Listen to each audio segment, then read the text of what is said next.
নজর রাখবো পরবর্তী খবরের দিকে। এসআইআর শুরু হতেই রাজ্যে ভোটার তালিকা নিয়ে শুরু হয়েছে নতুন বিতর্ক।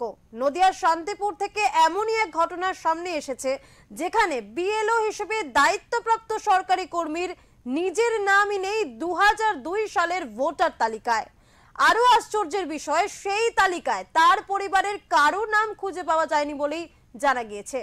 আর এমন ঘটনা নিয়ে ইতিমধ্যে শুরু হয়েছে রাজনৈতিক চাপানোতর। এমন ঘটনা প্রকাশ্যে এসেছে নদিয়ার শান্তিপুর ব্লকের বেলগড়িয়া এক গ্রাম পঞ্চায়েতের ফুলিয়া পাড়ার বাসিন্দা বিএলও রজনীকান্ত পালকে ঘিরে।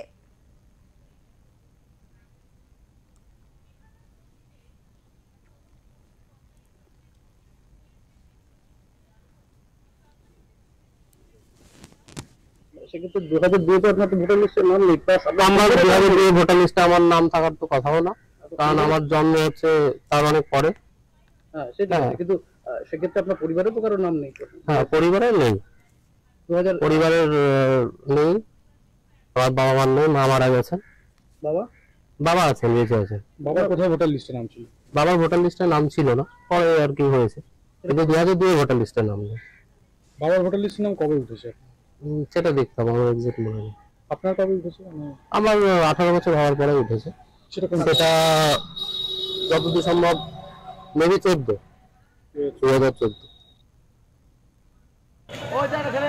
জানা গিয়েছে তিনি কালিকাপুর প্রাথমিক বিদ্যালয়ের শিক্ষক এবং বর্তমানে স্থানীয় 185 নম্বর বুথের বিএলও।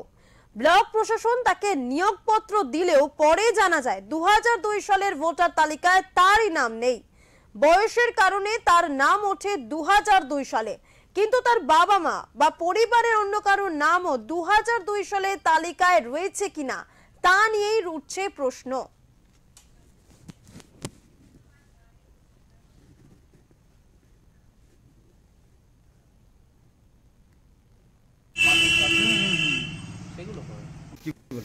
ভাবতেই অবাক লাগে যে এখানকার যিনি বিডিও আছেন সেই বিডিওর এটা প্রথমে উচিত ছিল যে কে বা কারা ভারতের বৈধ নাগরিক আছে কিনা, কাগজপত্র সঠিক আছে কিনা। অর্থাৎ আমার কাছে পরিষ্কার বিষয় যে সমস্ত ব্যক্তিদের বিএলও করে বুথে বুথে পাঠানো হচ্ছে তারা নির্বাচন কমিশনের লোক। এখন নির্বাচন কমিশন কোন লোকজনদের এই বুথে বুথে গিয়ে তার সঠিক কাগজপত্র দেখে তার এই নাম তোলার কাজ বা রিভিশনের কাজটা করবেন?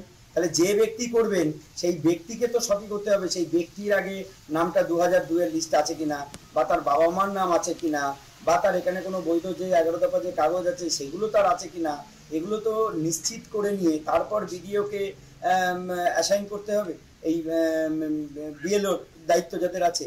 তাহলে আমার কথা হচ্ছে, প্রথমে আপনারা দেখেছেন যে কৃষ্ণগঞ্জে একজন এরকম বেরিয়েছে, তারপরে এদিকে শান্তিপুর ব্লকে আপনার বেলুয়ানে একজনের কথা আমরা দেখলাম, যে আপনাদের কাছে জানতে পারলাম।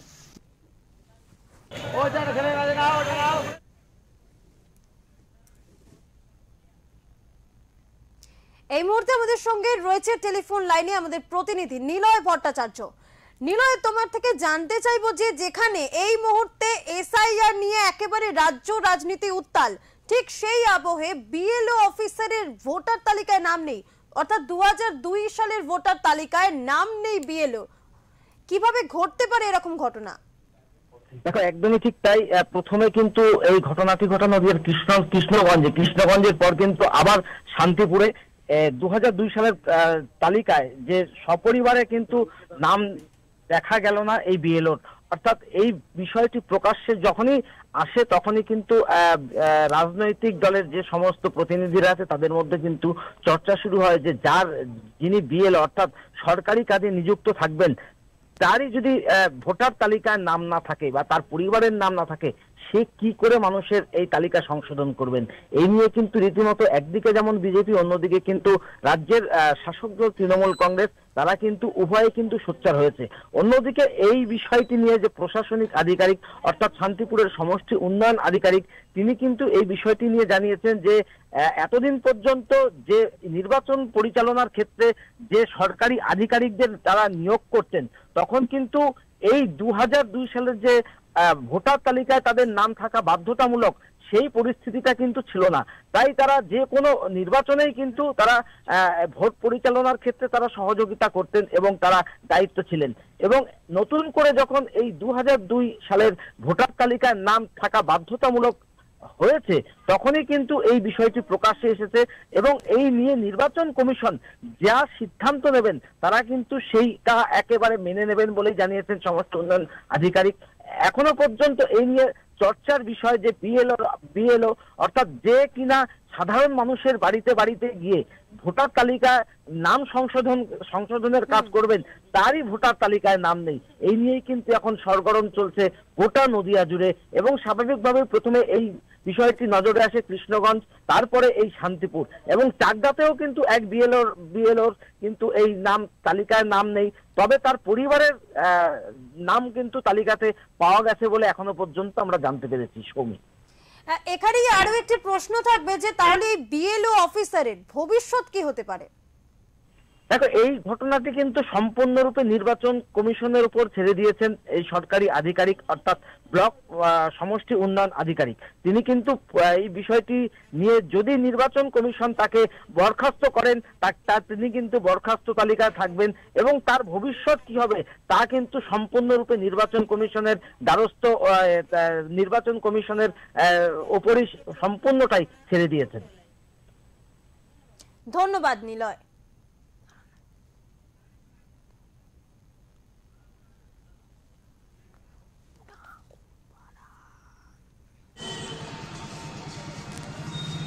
আমরা এক ধরনের বিএলও নিয়ে এতদিন ধরে নির্বাচন পরিচালনা করে এসেছি।